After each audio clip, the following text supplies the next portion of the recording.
Ni huzuni zilitaradadi katika moyo wangu. Sio mimi tu, bali hata familia yangu. Marafiki zangu walikuwa kishangaa. Kila mmoja alikuwa kijiuliza, ilikuwaje mpaka mimi, Musa, nikaswekwa mahabusu. Sikuwahi kutenda jambo lolote baya. Jamii yangu ilikuwa inanijua kwa utiifu na nilikuwa mtu ambaye nilikuwa nikifanya mambo mema sana kusaidia watu, licha ya kuwa bisho mwenye kupenda kupendeza muda wote. Sikwenda mahabusu kwa kuwa nilikuwa nimetenda kosa. La hasha. Nilienda kwa sababu nilikuwa najaribu kutenda wema. Msikilizaji, simulizi hii inaitwa Saniva, Sitosahau Ukatili Alionifanyia. Inakujia kupitia Simulizi Zetu Media. Unaweza kuwasiliana nasi kupitia nambari za WhatsApp za 0757 56 7253. Tunapatikana YouTube kwa jina hilo hilo, Simulizi Zetu Media. Lakini Audiomack pia tunapatikana kwa jina hilo hilo. Huko utajipatia simulizi kwa njia ya audio pekee. Hii ni sauti ya Pasco Tuliano. Sasa tusonge mbele. Hii ni sehemu ya kwanza kabisa tunaianza. Simulizi inaitwa Saniva, Sitosahau Ukatili Alionifanyia. Nilikuwa ndani ya baba shop yangu huko Bagamoyo, nikiwa nimejilaza kwenye sofa huko nachezea simu yangu mdogo. Kinyozi mwenzangu aliyeitwa Isa alikuwa ameenda kupata chakula cha mchana kwa wakati huo. Ghafla mlango wa saloni yangu hiyo kubwa ulifunguliwa kwa nguvu. Lakini kwa kuwa kulikuwa na mazoea ya watu tofauti kuingia pale ndani, sikuinuka kutazama. La, niliendelea kuchezea simu yangu taratibu. Mtu yule ambaye kwenye mawazo nilijua ni Isa amerudi, aliingia moja kwa moja ndani ya chumba ambacho watu hufanywa scrub na kusafishwa wakija kunyoa pale. Mimi nikaendelea na mambo yangu mtandaoni kwa muda mrefu tu. Lakini baada ya dakika kadhaa, mlango ulifunguliwa tena wa nje na aliingia mtu. Sikuinuka kwanza, lakini akaongea. Hapo nikagundua hiyo ni sauti ya Isa. Alikuwa anasema, "Nimeondoka mpaka hotelini, kumbe sijabeba hela bwana." Nikainuka na kumtazama, nikamuuliza, "Wewe umetoka saa ngapi huko ndani?" Niliuliza. Isa kanijibu, "Ndani wapi tena bwana?" "Kwenye hii room." Nilisema nikinyosha kidole kwenye ule mlango wa chumba cha scrub. Unazingua wewe. Sasa mimi huko nimeingia saa ngapi?" aliniuliza Isa. Lakini kadiri nilivyokuwa nachungulia nje, niliona maaskari wakiwa wanahojihoji watu maswali pale nje. Nikashtuka na kuwatazama, maana sio kawaida gari ya polisi kuja maeneo yale. Nikamuuliza Isa, "Oya, mapoto wamekuja kucheki nini hapa?" Akanijibu, "Mimi ndo nawaona sasa hivi. Ngoja nikalipe hela ya watu bwana, mimi nakuja." Alisema Isa na kutoka nje ya baba shop ile. Kisha akaniacha mimi nikichungulia nje. Nilikuwa nimeshasahau swala zima la kuhisi mtu kaingia ndani ya ofisi yangu. Lakini ghafla nikaona wale maaskari wameingia ndani ya ile saloni yangu. "Habari yako?" alisema askari mmoja huku akiangaza kule na huku. "Salama, shikamoo afande." Nilisema. "Marhaba," alisema, nami nikainuka na kuwatazama zaidi. Karibuni," nilisema. "Asante," alisema huku akinitazama usoni. "Kuna mhalifu wetu tunamtafuta. Tumeambiwa akaingia huku," aliniambia. "Mhalifu huko ndani?" niliuliza huku nikinyosha kidole chini. "Ndio." "Hapana afande, hamna mtu hapa." Askari alitoa kitambulisho akanionyesha. Akasema, "Naomba kukagua ofisi yako ndani." Kwa kuwa nilikuwa najiamini, niliwaruhusu waingie wakague, huku nikiambatana nao. Mwishoni waliingia katika kile chumba cha scrub. Hawakuona kitu. Lakini jambo baya moja, kule ndani kulikuwa na choo. Wakafungua mlango wa choo. La haula. Walivotazama kule chooni, walimuona mtu. Pombavu wewe, ulifikiri ukijificha huko ndio hatutakupata eh? Askari aliuliza kwa sauti kali. Halafu akamzaba mtu huyo kofi pa. Nikasikia, jamani. Ilikuwa sauti ya kike ilionekana kupatwa na maumivu makali kwa sababu ya kofi lile. Nikashangaa, huyo mtu kaingia saa ngapi? Ndipo sasa akili ikanijia, nikagundua kwamba ni yule mtu niliyehisi hapo awali kwamba ameingia ofisini kwangu nikijua ni Isa. Hakika nilishangaa msikilizaji. Umeingia saa ngapi huko? Nilimuuliza mtu yule, lakini askari wakamtoa. Ni binti wa makamo hivi ya miaka 23 tu. Alikuwa mrefu, mwembamba, rangi ya maji ya kunde. Unajifanya hujui? Tunakuuliza yuko wapi unakataa, sio? Askari aliniuliza kwa hasira. Wewe ndiye unayeficha wahalifu, sio? Aliniuliza. Kisha akanikwida shingoni kwenye fulana yangu, akasema, kuanzia sasa uko chini ya ulinzi. Hapana, sikujua kama yuko huko afande, mimi sijui chochote. Nilijaribu kujitetea. Hukujua? Aliingia ukiwa hapa ndani. Kwa nini ukumwona? Usijifanye una akili kuliko jeshi la polisi. Nitakuzaba vibao mpumbavu wewe. Afande, kweli naombeni mnime. Kimya wewe, alisema afande yule huko akitoa pingu. Usijaribu kuomba kitu. I am not your friend my friend. Aliongea Kiingereza chake kisichoeleweka na kunifunga pingu. Sikuwa na kipingamizi juu ya hilo. Nilikuwa sitaki shari na mtu mie. Nimekutwa na mhalifu na mimi nimegeuka kwa mhalifu. Nilijisikia vibaya sana. Askari walitutoa pale saloni na kutusimamisha nje, huko mmoja akiandika vitu fulani mimi sikuelewa. Watu wote wakawa wanashangaa imekuwaje hadi Musa mimi nimekamatwa na polisi. Hakika niliumia sana. Machozi yalinilenga msikilizaji. Mimi na yule binti tukapakiwa kwenye gari la polisi mpaka tulipofikishwa kituo cha polisi kwa ajili ya kuhojiwa zaidi. Tulipofikishwa katika kituo cha polisi nilikuwa nawaza sana. Sikujua hatima yangu ni nini. Nilijiuliza kama yule binti labda alitumwa kama mtego ili wanikamate, lakini bado sikupata jibu kamili. Kila mmoja alikuwa kwenye sero yake. Mwanamke alikaa katika sero ya wanawake wenzake, nami nilikaa katika sero ya wanaume wenzangu kama kawaida. Baada ya muda askari alipita, nikaongea naye nikimuuliza, kwani afande, kwa nini niko hapa? Mimi sielewi afande. Afande yule akanijibu, waliokukamata wanajua kwa nini uko hapa. Sasa unaponiuliza mimi siwezi kukupa jibu. Nikamuuliza, lakini kaka, mimi sijafanya jambo lolote baya, kwa nini haya yananitokea? Askari yule alinitazama kisha katabasamu na kuondoka zake pale.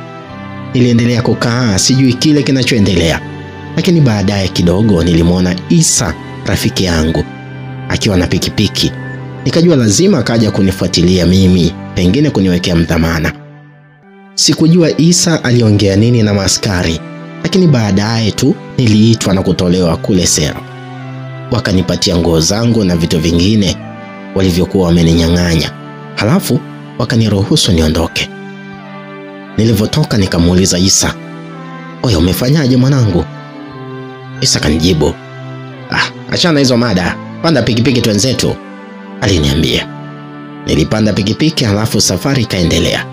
Mpaka tulipofika nyumbani kwangu, nilihitaji kuoga na kujipa mapumziko ya muda mfupi, huku nikisubiri akili ikae sawa niweze kuhudhuria kazini.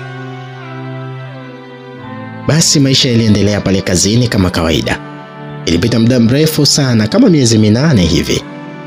Tukawa tumefungua biashara nyingine kule Kibaha kwa Mfipa.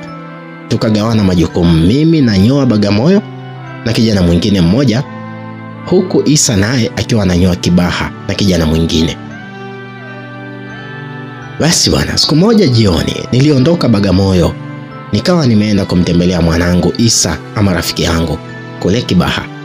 Nilikaa kuanzia mida ya saa 8 mchana hivi hadi usiku, tukawa tunapiga story 2-3.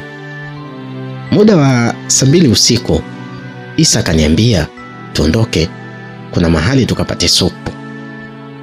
Mimi nikaona fresh. Sikuwa na stress sana kwani nilikuwa na usafiri wa gari. Japo haikuwa gari yangu, lakini nilikuwa nimeomba kwa mshikaji wangu. Nikaenda mahali tukaagiza supu moja tamu sana. Sasa pale tulipokuwa tumekaa kulikuwa na wanawake pia. Walikuwa ni wachache na wengi wao walikuwa ni wanaume wao. Lakini kuna mabinti wawili walikuwa wamekaa peke yao kwenye viti vya pembeni kidogo. Mmoja alijitanda mabaibui, huku mwingine akiwa amevaa suruali na t-shirt ya Manchester United. Kichwani alikuwa amevaa kofia aina ya kepu, hivyo ikafanya kutomuona usoni pia. Basi tuliketi pale tukawa tunaendelea kunywa supu. Lakini ghafla Isa alipokea simu. Akawa ametoka nje na kuniacha peke yangu pale ndani. Nilishangaa kuona yule binti aliyevaa kofia ameinuka pale alipokuwa, halafu akanifuata na kuketi kando yangu. Akanisalimia kwa mapozi. "Hi." Nikamjibu, "Hi, mambo?" "Poa," alisema huku akitoa tabasamu. Sikuhangaika sana kumjua, kwani mimi najua maeneo kama hayo kuna kuaga na wanawake wa aina tofauti. Wengine wanakuaga wanatafuta mabwana wa kuwauzia mwili na kadhalika. Kwa hivyo na mimi wakati huo wazo likaja hilo hilo, licha ya kwamba utaratibu wa kununua penzi sikuwa nao. Nikamwambia yule binti, "Niambie." "Nimekuona muda mrefu nikahisi nakufananisha, lakini nahisi ni wewe." Aliniambia. "Kwani wewe nani?" Nilimuuliza. Alisema huku akivua kofia yake. Nikamtazama usoni. Mimi sikumjua kabisa yani. Nilikuwa sijawahi kumuona popote pale. "Umenikumbuka?" aliniuliza. "Sijakukumbuka bado," nilisema huku nikiweka simu yangu mfukoni. Maana matapeli ni wengi sana mjini hapa. "Mimi naitwa Saniva. Nafikiri nilishawahi kukuona Bagamoyo aliniambia. Hapo kidogo nikaanza kuhisi huenda ikawa ni kweli mtu yule ananifahamu. "Bagamoyo? Sawa. Ni sahihi. Wewe ni nani sasa? Maana mimi bado sijakujua kabisa." Sorry. Kuna siku nilikuja saloni kwako, nikawa nimekamatwa na polisi pale ndani, na wewe pia tulikamatwa wote," aliniambia. Nikashtuka na kumtazama usoni. Sasa ndo nikaona sura yake vizuri, nikaikumbuka. Kwani nilikuwa nimeisahau, maana siku ile sikupata muda wa kumtazama vizuri. Halafu kitu kingine, siku ile alikuwa amebutua nywele, zilikuwa hovyo sana. Wakati hapo Kibaha alikuwa amenyoa vizuri na alikuwa ni msafi sana. "Ni wewe?" nilimuuliza kwa mshangao. "Ndio, ni mimi hapa," alisema. Nishakusahau kabisa. Kumbe walikuja kukutoa kule ndani nina miezi 2 tu tangu nitoke." "Wow, hongera sana. Sikujua kwa nini walikukamata. Hivi ilikuwaje?" nilisema, lakini kabla hajanijibu aliingia rafiki yangu Isa. Akatukuta pale, akamsalimia na kiautomatiki tukajikuta tumebadilishana mada. Nikamwambia, bwana huyu ni yule manzi aliyekamatiwa pale ofisini kwetu bwana, na akanisababisha mimi pia msala." Wewe acha utani."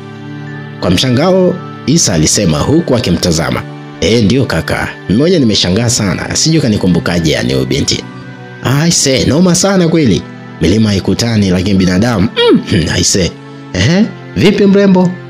Isa alimchangamkia Saniva. "Safi tu," Saniva aliongea huku akitabasamu kwa furaha. "Okay, karibu sana, karibu," alisema Isa. "Asante." Isa alinigeukia na kuniambia, "Oya, inabidi tusepe mzee. Kuna mtu ananisubiri kule maskani," alisema. Haina noma. Mimi nanyosha moja kwa moja Bagamoyo," nilisema. Okay poa, fresh." Nilimgeukia yule msichana nikamwambia, "Kwa heri. Sisi tunaondoka. Nafikiri tutaonana tena Mungu akipenda." "Jamani, sawa, asante," alisema. "Okay." Niliinuka ile tunataka kusepa tu. Akaniambia, naomba namba yako nitakutafuta. Saniva alisema, oh, namba, sawa, haina noma, andika. Saniva alinipa simu yake, nikamwandikia namba yangu ya simu. Halafu nikamuaga na kuondoka zangu. Msikilizaji, nilirudi Bagamoyo, zikapita kama siku 2 hivi. Ndipo nilipopokea ujumbe kutoka kwa Saniva akiwa anasema ya kwamba, hello, mimi Saniva, I hope unanikumbuka, mzima wewe? Kwa kuwa sikuwa na kazi kwa wakati huo, nilimjibu muda huo, yes, nakukumbuka, na pia mimi ni mzima, hofu juu yako. Nilimwandikia, mimi mzima sana, ninaomba kukupigia. Aliandika, oh, bila hofu, wewe piga tu. Nilimjibu. Saniva hakuchukua hata dakika nzima, alinipigia. Nikatoka nje ya saloni ile na kwenda kuongea na nje, maana ndani kulikuwa na redio inapiga kelele. Samahani, nakusumbua sana kaka. Sijui ni kaka au mdogo wangu au nani, maana hata jina lako bado sijakufahamu. Aliniambia, mimi naitwa Musa Mudok, lakini napenda kujiita Musa Babas. Nilimjibu, oh, sawa Musa, basi hilo ndo rahisi kwangu, hilo la Musa nitakuwa nakuita. Aliniambia, unajua nilikuwa nawaza sana ni lini nitakuomba msamaha kwa kile kilichotokea. Nilikuwa naogopa sana. We, wala usiwe na wasiwasi, lile lilitokea limeshapita. Sasa hivi tunawaza maisha mengine bwana. Unisamehe tu jamani. Aliniambia, Saniva, usijali kabisa. Anyway, kwa nini waliukamata kwanza siku ile? Nilimuuliza. Ni story ndefu sana. Aliniambia, sawa, ni story ndefu, lakini ndo nataka kuijua sasa. Nilimjibu, nikwambie tu nimepitia mambo magumu sana, alisema binti huyo. Halafu kimya kikatanda. Mambo magumu? Kivipi? Nilimuuliza, lakini alikaa kimya. Ikabidi nimuite. Wewe Saniva. Ghafla nilisikia sauti kama vile analia. Nikamuuliza, vipi? Mbona umekaa tena kimya? Akaniambia, amna, siko kimya ila. Aliniambia kwa uchungu na machozi, binti yule yakionekana wazi yalikuwa yakimtoka, ingawa nilikuwa namsikia kwa sauti. Saniva, unalia? Nilimuuliza huko nikianza kujiuliza ni kipi kilichomkuta mwanamke huyo. Acha tu nilie, ninapitia mengi magumu, natamani mimi nife. Natamani nife mimi, alisema kwa uchungu uliopitiliza msichana yule. Sasa Saniva. Abe, alitikia. Kuna nini? Nilimuuliza. Tuachane tu na hayo. Naomba tuachane na hayo. Hapana. Hebu niambie, naweza kukusaidia pengine hata kwa kukutia moyo tu. Kwa nini ulikamatwa? Hebu niambie. Musa. Naam. Nilikamatwa, nimemtupa mtoto mchanga. Aliniambia jambo ambalo lilinishtua sana. Unasema? Ndio hivyo. Unanitania bwana. Kwani uko umemtupa mtoto? Kweli? Nilimuuliza. Sasa ningefanyaje? Sina kitu, sina ndugu, sina mzazi yeyote, na baba yake mtoto kanikimbia, kaniacha mwenyewe nyumbani. Ningefanyaje Musa? Niambie ningefanyaje? Aliniambia maneno ambayo yalizidisha uchungu moyoni mwangu. Kiukweli msikilizaji, alikuwa analia kama mtoto kwenye simu. Nilimhurumia sana. Pole sana Saniva. Asante. Aliendelea kusema kwa uchungu huku akizidi kunyong'onyea. Naomba unisamehe Musa. Mimi sikuwa na makusudi kukusababishia matatizo yale. nilikuwa najaribu kujinusuru. Mimi ni yatima, nimejaribu kujiua lakini nashindwa. Sina msaada wowote hapa mjini. Alilia sana Saniva siku hiyo, mpaka mwenyewe nilijikuta machozi yakinilenga-lenga. Okay, samani kidogo. Wewe ni mzaliwa wa wapi, Saniva? Nilimuuliza. Mimi ni mzaliwa wa Songea. Oh, Nilivuta pumzi kisha nikamuuliza, kesi yako iliendaje? Nilifungwa miezi 6. Nimekabidhiwa mtoto, nimemaliza kifungo, nimerudi mtaani. Sina kitu cha kufanya. Mtoto ale, nimebaki kudanga tu mjini, sina namna nyingine, sina pa kulala. Aliniambia, una pa kulala? Kwani wewe unaishi wapi kwa sasa? Nilimuuliza. Kwa sasa hivi naishi kwa yule dada niliyekuwa naye pale mgawani. Ndiye amenisaidia. Sasa hivi anaonekana kama amenichoka, kila saa nifokea, sijui niende wapi. Aliniambia. Kisha nilimuuliza, kwani ndugu zako wako wapi? Nilimuuliza, lakini kwa bahati mbaya simu yake ilikata ghafla, na nilipojaribu kumpigia simu akawa hapatikani. Kama tatizo sio mtandao, basi simu yake ilikuwa imezima. Nilijisikia vibaya sana, msikilizaji, kiukweli. Nikajikuta na mhurumia. Basi mimi nilirudi ndani na nilikaa kama dakika 30. Nikawa nawaza kuhusu maisha ya Saniva. Sikujua kama amesema ukweli au ni uongo tu kwa wadada wa mjini, lakini story alizonipigia zilinitia simanzi sana kiukweli. Sikujua kwa nini anapitia maisha magumu kiasi kile. Nilipopata wateja wa kunyoa, mawazo yale yalipotea kabisa, lakini mida ya saa 12 jioni yalikuja kufufuliwa na Isa, kwani alinipigia simu akaniambia hivi, oya mwanangu, nimeona yule demu kapita hapa mwanangu, ni mzuri kinoma balaa. Aliniambia kwa tama. Oya, demu gani? Niliuliza. Si yule juzi ulimpa namba yako pale tulipokuwa tunakunywa supu. Tulipokuwa tunakunywa supu? Unamaanisha yule wa jelajela? Yule kapita hapa hivi na alikuwa anakutafuta. Alafu sijakwambia? Hamna. Kanipigia simu analia kinoma sana. Maisha magumu kwao. Huyo ana matatizo kama milioni hivi mwanangu. Nilisema. Isa aliguna. Ila mwanangu ni kazuri kinoma.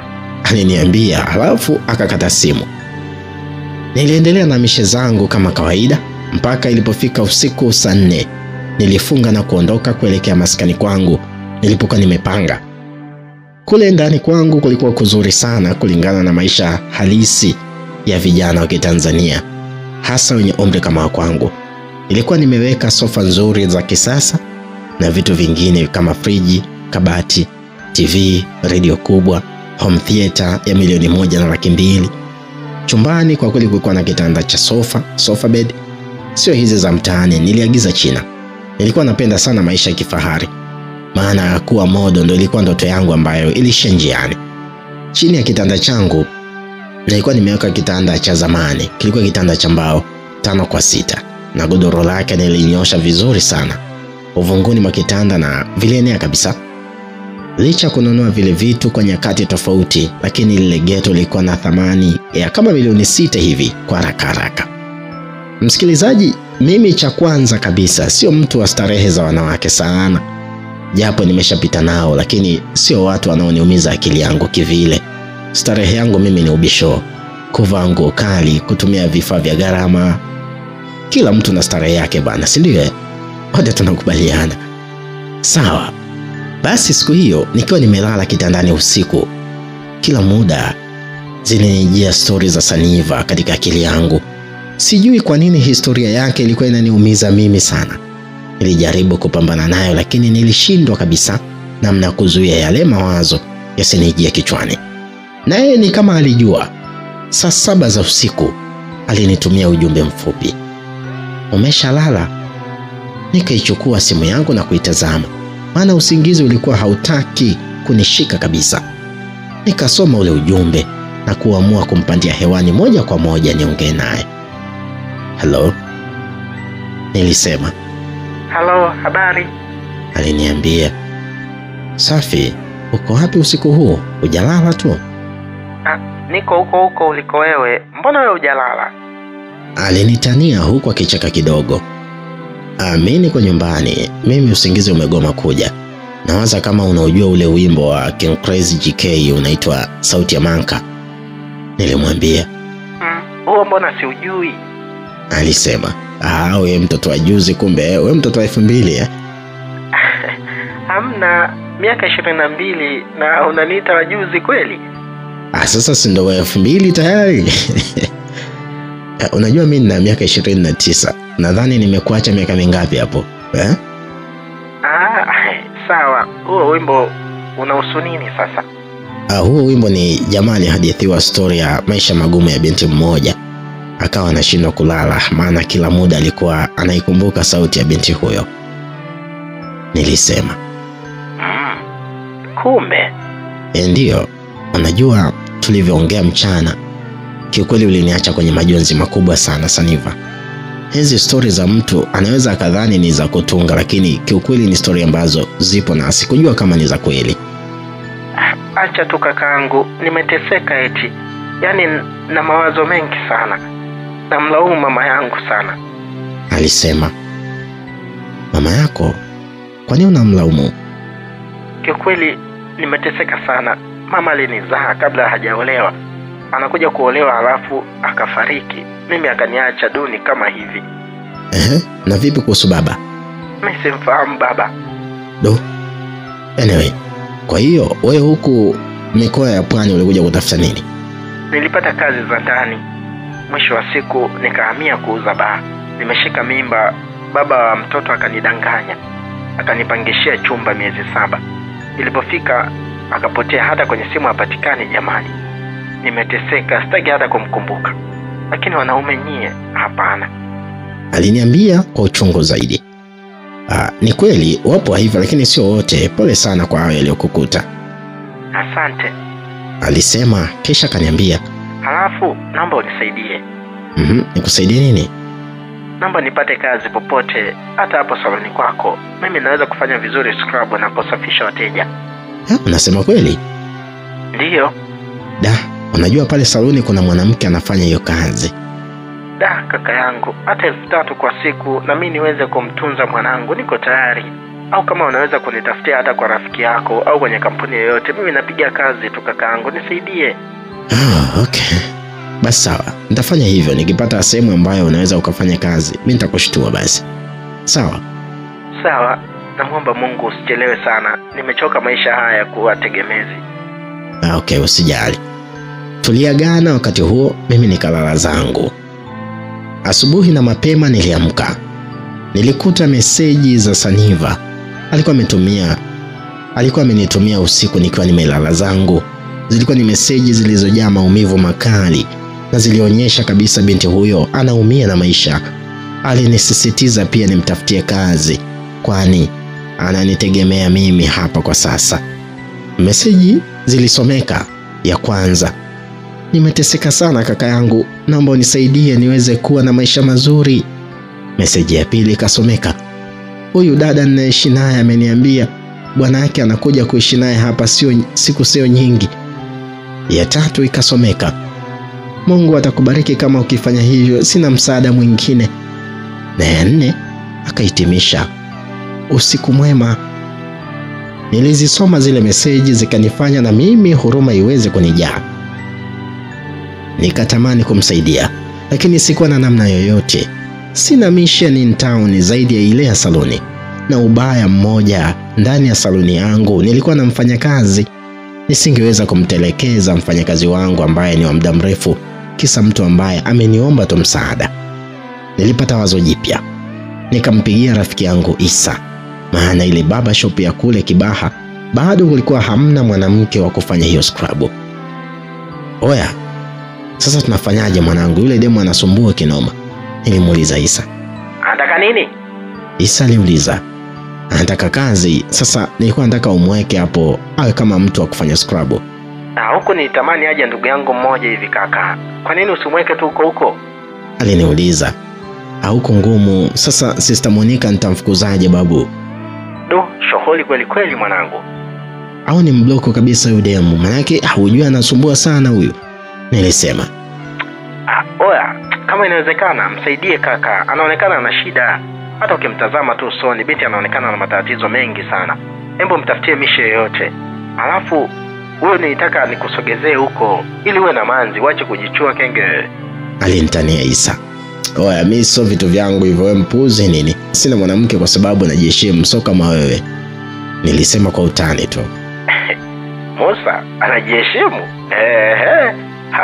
Wewe mpuzi sana. Hebu mfanyie mpango, anaweza akakufaa huyo bwana. Poa, basi ngoja niangalie mchakato. Haina noma. Nilienda nikafungua ofisi yangu ya kila siku. Alafu nikawa nimetulia tu muda wote. Kiukweli Saniva siku ile alinitumia meseji nyingi za kunisisitiza nimsaidie apate kazi. Hadi akanikera. Ikabidi nimbloku kwanza. Kumbe wakati mimi nimembloku, alijipitisha kule kwa Isa. Hayo maneno nilikuja kuambiwa na Isa mwenyewe baadaye. Isa akawa amemuita kwa sababu naye alikuwa anapenda sana kukaa na warembo licha yeye kuwa na mke na watoto. Alipopiga naye story 2-3, Isa alijikuta anamuonea huruma sana. Akamuuliza kuhusu mimi, lakini binti akasema kwamba nimemblock tangu asubuhi, akinitafuta na kuwa niko busy tu. Isa akanipigia tena simu na kuniuliza, "Vipi kaka, mbona umemblock?" Aliniuliza, "Nani kakwambia?" "Si udem, sijui anaitwa Latifa, si nani, kapita hapa nikamuita." Wewe jamaa wewe umalaya wewe utakuwa ujue Isa. Sasa umemuita yani umemuita ili weje? Mimi nitaka tu nipige naye story 2-3 mwanangu. Alisema Isa. Haya sawa. "Unajua nini baba?" Aliniuliza Isa. Mimi sijui. Ni kweli huyu binti amenielezea historia yake. Anaonekana na maisha magumu sana. Mimi naona tumsaidie tu mzee. Ndio maana nikasema bora tu umweke hapo saloni kaka. Mimi sitoweza. Sawa, ngoja niangalie utaratibu nimuite. Haya poa. Ilikuwa ni swala la kushangaza. Isa mwenyewe alikuwa ameshaona binti anahitaji msaada mkubwa. Nilimjua vizuri rafiki yangu Isa na tabia zake, na niliamini yule binti akifanya naye kazi lazima Isa atamtumia kimwili, kwa sababu wanawake wengi wanapokuwa na shida inakuwa rahisi sana kukubali kuingia kwenye mahusiano na mwanaume yeyote ambaye anawapa msaada. Niliendelea na harakati zangu. Baadaye nilimtoa kwenye blacklist yule mwanamke kwa sababu haikuwa na tija tena, kwani niliamini kazi ameshapata kwa Isa. Nikiwa naendelea na shughuli zangu za kawaida, niliona ujumbe wa Isa uliosomeka hivi: "Naomba Sister Monica ahamie huku, alafu huyo aje huko kwako kaka." Aliandika. Kwa nini sasa watu wameshamzoea Monica huku mwanangu? Wewe fanya hivyo na sababu zangu za msingi mwanangu. Poa, ngoja niongee naye nione kama yeye ana mawazo gani juu ya hilo swala. Nilimjibu, "Poa mkali." Isa akanijibu. Baadaye nilimuingizia hilo wazo Sister Monica, nikamwambia kwamba Isa amemuomba ahamie kwenye ile baba shop ya kule Kibaha huku Bagamoyo, tuweke mtu mwingine. Kichwani nilijua Monica atakasirika, lakini alishangilia kwa furaha akasema ataanza kwenda kule. Nilishangaa kabisa. Sikujua kuna siri gani kati ya Monica na Isa, kwa sababu Isa alikuwa na mke, lakini Sister Monica alikuwa hajaolewa, na japo alikuwa na watoto lakini aliwaacha kijijini huko Dodoma kwa mama yake, yani bibi yao. Nilihisi kabisa huenda wale watu wana mahusiano ya muda mrefu. Mimi sikujali. Nilishasema mwanzo wanawake kwangu sio starehe kubwa sana, lakini basi tu mara moja sana nilikuwa nikitilia maanani furaha yangu. Mimi kuwaka sana tu, kupiga pamba kali, hiyo ndo burudani yangu. Basi nilimtumia ujumbe Isa nikamwambia Monica amekubali. Isa akacheka sana. Sikujua anacheka nini. Ndipo nikamwambia, "Oya, umefurahia na kusogezea mzigo sio?" Akaendelea kucheka. Basi Saniva alipoambiwa kwamba aje Bagamoyo, alianza kuweka vizingiti vingi, akionekana anatamani kubaki kule kule Kibaha. Nikamuuliza, "Kwa nini hutaki kuja huko?" Akaniambia, natamani huku kwa sababu kuna sehemu ya kulala. Sasa huko mimi nitalala wapi? Aliniuliza. Ni kweli hamna. Lakini tunaweza tukachukua chumba hata cha 20,000 kwa mwezi. Tutalipia miezi 2 utakaa. Huko kwenyewe ulisema huyo mwanadada amesema uondoke, si ndio? Sasa ikiwa hivyo mtoto je? Sasa si utakuja naye tu kazini? Nilimwambia. Nilitumia nguvu kubwa kumshawishi mpaka mwishowe akakubali kishingo upande. Nikamchukulia room ya kawaida sana, shilingi 20,000 kwa mwezi. Akahamia yeye na mtoto wake mdogo mwenye umri wa miezi 10 tu. Ndipo akaanza maisha mapya. Kazini nilikuwa namsaidia mara kwa mara pesa ya kula na kunywa, hadi binti akaanza kunenepa kuliko ilivyokuwa mwanzo. Nilikuwa sina hiana kwa sababu kwa binti mzuri nilikuwa sina mtu anayenitegemea zaidi ya kuwatumia wazazi wangu pesa Morogoro kila mwezi. Na haikuwa lazima, maana pia nyumbani uchumi sio mbaya. Wazee wana biashara zao ndogo ndogo za mazao, na hata mtaji wa baba shop walinipatia wao. Sikuwa na mke wala mtoto wala girlfriend. Mara nyingi mimi nilikuwa na friends with benefits, yani marafiki wa kike ambao walikuwa wakinipa penzi bila kuingia kwenye mahusiano rasmi. Hivyo muda wote nilikuwa nikihitaji, nilikuwa nampigia yeyote, anakuja, ninaburudika, basi maisha yanasonga mbele. Hiyo ndio ilikuwa aina yangu ya maisha. Kitu pekee ambacho kilikuwa kikinigharimu pesa nyingi kiuchumi ni nyumba ambayo nilikuwa najenga. Nyumba yangu maeneo ya Mapinga, Bagamoyo. Hivyo nikawa niko natumia pesa nyingi zaidi kwenye ujenzi. Ilipita miezi 2, kodi ya Saniva ikawa imeisha kule alipokuwa amepanga. Akanieleza, "Musa, kodi yangu imeisha kule na kwa bahati mbaya nimepungukiwa na 30,000 tu. Nitaka kulipa miezi 2. Sasa naomba unisaidie 10,000 nilipe, alafu siku 2 zijazo hautonilipa." Imeisha kumbe? Ndiyo.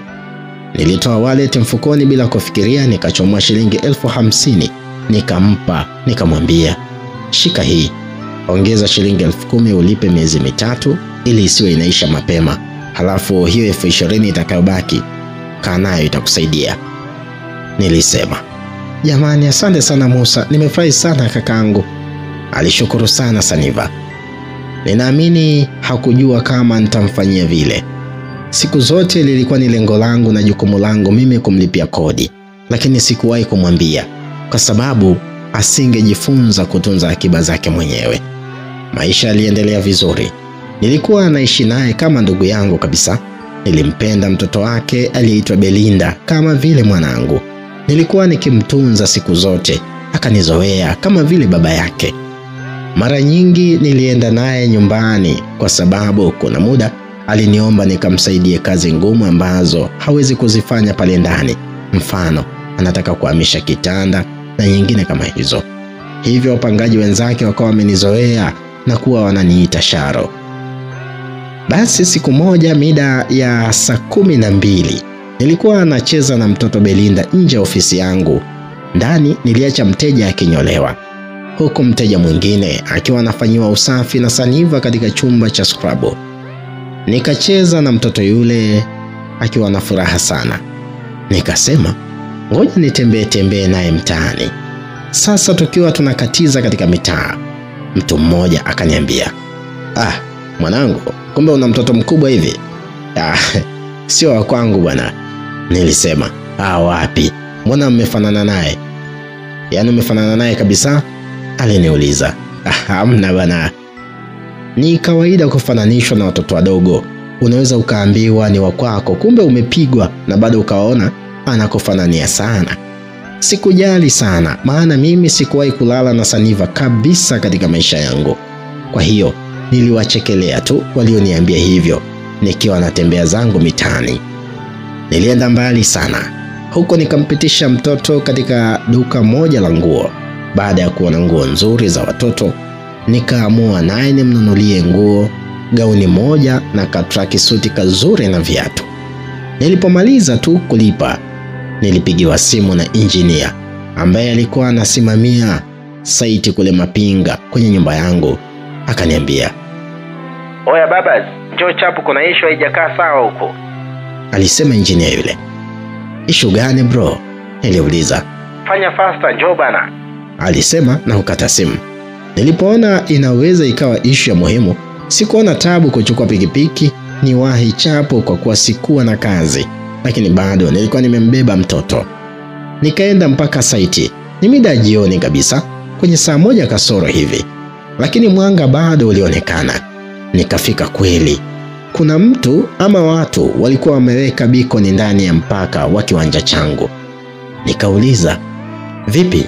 Mbona mnaweka beacon wakati kiwanja kimeishia kule Wajuba?" Wakanijibu, "Hamna bro, kiwanja kimeishia hapa." Huku wakiwa wanaonesha eneo ambalo ni la ndani kabisa ya kiwanja changu kulingana na jinsi nilivyokinunua mwanzo. Tulianza kukorofishana na kuzozana pale kwa muda mrefu. Nikawazuia wasifanye hivyo, kwani wanajiletea madhara makubwa sana na watapata hasara, kwani mimi nilikuwa naiamini kampuni ambayo iliniuzia kiwanja hicho. Ilichukua muda mrefu sana tukiwa tunazozana. Mwishowe ilibidi tuende kwa mwenyekiti wa mtaa kufuatilia jambo lile. Mwenyekiti akawaambia waje kesho yake asubuhi, ndio mpaka unaweza kuonekana vizuri. Aidha, kila mmoja wetu aliambiwa aje na makablasha, yani document zinazoonesha taarifa muhimu za uwanja. Basi mida ya saa 3 za usiku ndipo nilipoondoka Mapinga. Nikafika mpaka pale Bagamoyo. Nikamkuta kijana wangu kinyozi ambaye anaitwa Zablon ananisubiri ili afunge aende nyumbani. "Vipi, wateja hamna?" Nilimuuliza. "Hamna, tufunge tu," aliniambia. "Okay." Nilisema huku nikitoa pesa ili niweze kumpa malipo yake ya siku. Nikamuuliza, "Saniva yuko wapi?" Akaniambia, "Ameondoka muda si mrefu." "Hapo," nilisema na kumkabidhi malipo yake, halafu nikamwambia, "Wewe nenda, mimi nitafunga." "Poa bro, siku mwema." "Poa dogo." Zablon aliondoka akiniacha peke yangu. Nikazima kila kitu, kisha nikachukua kibegi changu na kuondoka pale ndani. Nikafunga mlango. Nilikuwa sijajali sana swala la Saniva kuondoka, kwa sababu nilijua amewahi kwa ajili ya kwenda kuandaa labda chakula cha mtoto au masuala yake mengine. Alipokuwa anaishi ni karibia na njia nilikuwa napita wakati naenda maskani, hivyo sikujali yeye kuniachia mtoto. Nilienda na mtoto wake mpaka pale alipokuwa akiishi. Nilipofika nilikuta kumepoa. Kila mtu alikuwa ndani kwake. Nikajua atakuwa pia naye yuma ndani kwake. Nikausogelea mlango ili nigonge, lakini nilipotazama nilikuta kufuli linaning'inia pale nje. Nikajua labda hajafika nyumbani bado, hivyo ikabidi nichukue simu nimpigie. Nilipompigia akakata, halafu akazima kabisa simu. Hivyo nilipopigia tena haikupatikana. Nikaendelea kumsubiri nje nikiamini labda simu ilikuwa imemzimikia tayari. Nilisubiri kama dakika 40, mtu hatokei. Ikabidi nimgongee jirani, nikamuuliza, "Samani jirani, Saniva ameenda wapi eti?" Akaniambia, "Alikuja hapa, akaoga chapchapu, nikaona kavaa nguo na kuondoka." Nilishangaa sana kwa kile nilichokisikia. Nikamuuliza jirani yule, "Kaja hapa saa hii?" "Ndio, kama dakika 10 tu zimepita ndo ameondoka." "Ndio, yani ulivyofika muda ule ni kama mmepishana dakika 10 tu, yeye alikuwa ameondoka," alisema jirani yule. "Haya, sawa, hamna shida. Kama akija mapema basi mwambie amfuate mtoto wake nyumbani kwangu." Niliondoka na mtoto Belinda nikiwa natembea taratibu. Tukafika mahali ikabidi nile tu chakula, maana nilikuwa naona uvivu kujipikia mwenyewe. Nikajaribu kumlisha mtoto chakula, lakini nilipoona bado sijaona mtoto amekula chakula, licha kutokujua kulea mtoto, niliona ni heri nikamnunulia maziwa, halafu nikamchemshia nyumbani, maana kulikuwa na jiko la gesi. Niliondoka naye mpaka nyumbani. Kwa bahati nzuri ni kwamba Belinda hakuwa mtoto msumbufu. Alikuwa halii sana. Alilia pale alipobidi tu, na kubwa zaidi ni kwamba alikuwa amenizoea kama baba yake, maana nilikuwa nikikaa naye muda mwingi sana. Hivyo usiku ule nilikaa naye pale ndani. Kiukweli nilikuwa nina hasira sana kuhusiana na Saniva, lakini niliamini atarudi tu. Niliona kosa sio kosa, bali kosa ni kurudia kosa. Nikaendelea kumsubiri. Saa 6 usiku Mtoto Belinda alisinzia vizuri kabisa baada ya kunywa maziwa akashiba vizuri. Halafu nilimlaza kwenye kochi, mimi nikawa naangalia TV taratibu nasubiri mama yake arudi, lakini wapi. Saa 7, saa 8, saa 9 nampigia simu hapatikani kabisa. Mtoto amejisaidia haja zote mbili. Sasa nitafanyaje? Siyajui mambo haya. Mimi ndiye baba wa kambo. Nikamsafisha, nikamfunga nilivyoweza. Nikalala naye kitandani. Ungeona jinsi nilivyomfunga msikilizaji, ungecheka tu baada ya kunihurumia. Saa 11 alfajiri kausingizi kakanipitia. Naye ndo akanipigia simu Saniva. Nikapokea kwa hasira, lakini nilijaribu kujizuia kumfokea. Nikaitika. Halo? Vipi? Nilimuuliza. Safi jamani, samahani jana nilisinzia. Vipi? Mbona hukumleta mtoto? Aliniuliza. Saniva, nilimuita. Abe? Acha kujitoa ufahamu. Sikia, hebu niambie ulienda wapi? Nilikuwepo ndani. Ndani? Nimekuja hapo kufuli linaning'inia nje kabisa. Acha mambo yako. Hebu niambie, ulienda kwenye bata sio? Umeniachia mtoto wako, hana hata nguo ya kubadilisha. Wewe unaenda kuzurura tu, kunajivinjari tu maeneo ya starehe sio? Sasa unadhani hata mwanaume angekuwa na uwezo wa kuishi na wewe kweli? Kwa hivyo angeweza? Kama hivi ndivyo ulivyo, basi uwezi ukaishi na mtu yote. Na kuheshimu sana Saniva. Njoo mchukue mwanao hapa. Sijalala kutwa nzima usiku kucha. Nataka nilale sasa. Nilisema kwa hasira. Samahani nakuja. Nilikata simu yangu na kuendelea kujilaza. Kweli baada ya dakika 10 alifika msichana yule, akachukua mtoto wake. Chukua na hizo nguo nilimnunulia jana. Asante, alisema Saniva. Na funguo hizi hapa za saloni, maana nahisi nitachelewa kufika. Nilimwambia, sawa, alisema kisha kaondoka. Kiukweli sikutaka kumuonyesha kwamba nimekasirishwa na kile kitendo. Niliamua kumvumilia kwa kuwa ilikuwa ni mara ya kwanza tu. Nililala kitandani kwangu. Usingizi mzito ukanitembelea. Nikaja kushtuka saa 4:30 asubuhi. Nikaangalia simu, kuna watu wamenitafuta. Lakini kubwa zaidi, nilikutana na ujumbe kutoka kwa engineer akiniambia niende na documents zote zinazodhihirisha kwamba mpaka wa kiwanja changu uko mbele ya pale watu walipotaka kuweka beacon. Niliamka nikaswaki, nikaoga, nikafanya usafi wa ghetto chapchapu, halafu nikatembea kuelekea Mapinga. Nilipofika, kwani wale watu walikuja, tukawapigia simu wala hawakutaka kufika. Basi nikaamua kusimamisha nguzo kwenye mpaka ili wakija tena liwakute jambo. Nilipomaliza nilirudi kazini. Nilipofika tu nilimkuta Saniva na mtoto wake wakiwa ndani ya saloni peke yao. Zablon alikuwa ameenda kunywa chai. Niliketi kwenye kiti pale bila kuongea chochote. Ndipo akaanza mwenyewe kuniomba msamaha. Samahani Musa, sikujua kama nitachelewa kurudi. Nilienda na rafiki yangu. Rafiki yako? Rafiki upi? Wewe una rafiki huko? Nilimuuliza. Mama Ashura, aliniambia. Mama Ashura? Huyo demu wa Mjeda? Niliuliza kwa mshangao kidogo. Ndiyo, akanichelewesha, sikujua tutakaa sana, alinichelewesha. Ndugu yangu Saniva, hao marafiki gani hao umeanza kutembea nao? Hivi unakosa rafiki mpaka unakuwa na urafiki na watu waovi kiasi hicho? Si utafute rafiki mwenye maana basi. Nilimsema kwa hasira. Sasa yule rafiki gani? Atakushauri nini kwenye maisha? Yule anakufundisha tu kwenda kwenye vigodoro na kushona sare za vijora. Tafuta rafiki ambaye ana uwezo mkubwa wa kukusaidia hata kwa fikra tu. Nikwambia kitu Saniva. Mtu huhesabika kuheshimika au kudharaulika kulingana na aina ya watu waliomzunguka. Kama utoka kuheshimika ukiwa na marafiki wa hovyo namna hiyo. Ukiwa na marafiki wa hovyo, hata kazi zako zitakuwa za hovyo kabisa, za baa, kujiuza na vikazi vingine vya kipumbavu. Kwa sababu hao marafiki zako hao ndo connection zao hizo.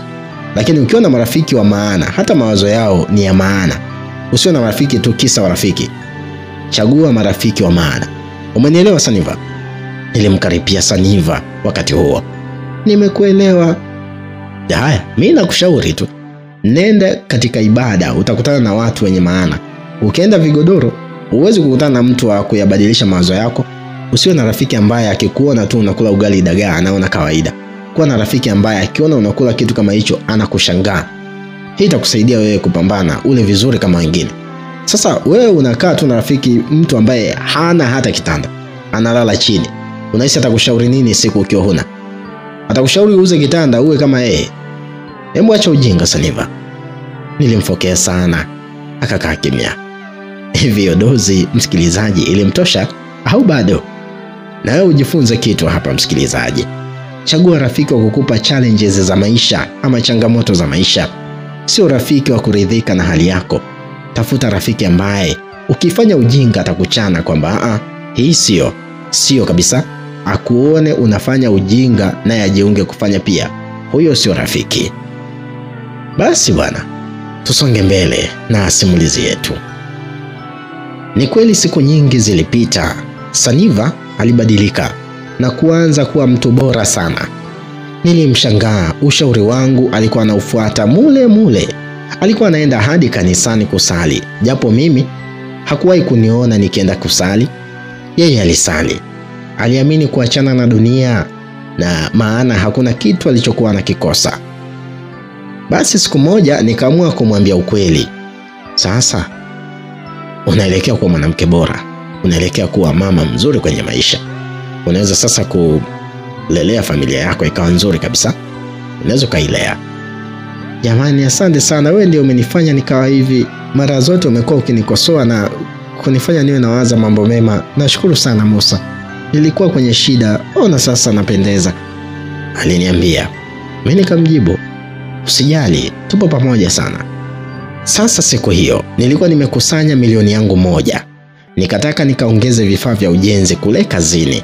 Nikapanga mimi na engineer tukutane kesho asubuhi ili apige hesabu vitu vyote vinavyohitajika, nijue ni shilingi ngapi ili niweze kumpatia akaendeleze kazi. Kwa hiyo nilikuwa nataka nijenge nyumba kali ambayo ina mfano wa kuigwa na vijana wa rika langu.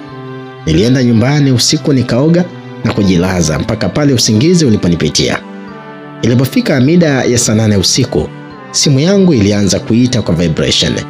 Mimi niko kwenye usingizi mzito sana. Naona kama vile ni ndoto tu. Baada ya kuita sana, nilishtuka usingizini. Nikaitazama. Ni Saniva ananipigia simu usiku ule. Nikapokea. Hello. Kwa sauti dhaifu sana, maana nilitoka usingizini. Halo, mbona nakupigia simu upokei? Aliniuliza. Sasa hivi ni usiku. Sasa wewe unauliza kwa nini sipokei wakati mida ya kulala hii? Kwani sasa hivi ni saa ngapi? Niliuliza huko nikitazama saa. Ni saa 8, inakimbilia saa 8:30. Saa 8? Aliongea, lakini sauti yake ilionekana yenye kuhitaji msaada.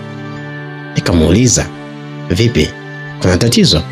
Ndiyo kaka, mwanangu amezidiwa, anatapika kweli, alafu wa moto, naomba unisaidie. Aliniambia, amezidiwa? Kwani anaumwa? Nilimuuliza kwa mshangao, usingizi nao ulikuwa ndio unakatika hivyo. Ndiyo kaka, naomba unisaidie, atakufa mtoto wangu jamani. Kweli akiwa anaongea vile nilisikia mtoto ameanza kulia kweli. Halafu majirani wakawa wanambembeleza. Nilishuka kitandani haraka na kumwambia nakuja hapo. Halafu nikachukua shilingi 200,000 kwenye ile hela ya vifaa vya ujenzi, nikaondoka nayo. Nilitembea kama sina akili nzuri msikilizaji usiku huo. Nikaingia kwa rafiki yangu mmoja ambaye alikuwa na pikipiki. Nikamgongea mlango. Nikamwambia anipe pikipiki niende nayo kwa huyo mwanamke nikamuone mtoto Belinda. Yule jamaa alinisaidia pikipiki.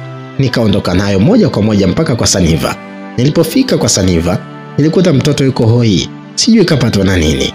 Mchana nimecheza naye vizuri tu. Halafu usiku anaanza kuzidiwa kupita maelezo kiasi kile. Kapatwa na nini? Niliuliza huko nikimgusa. Mtoto ni wa moto kweli kweli. Jamani, hao haishi hospitali, mtoto kufa ni tendo la mara moja, walisema majirani.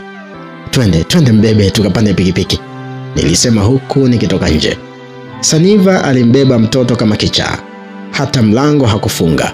Akaja kwenye pikipiki, mimi nikaiwasha na kuondoka kuelekea hospitali ya wilaya ya Bagamoyo. Tulipofika, mtoto alifanyiwa vipimo. Madaktari wakasema mtoto ana pneumonia.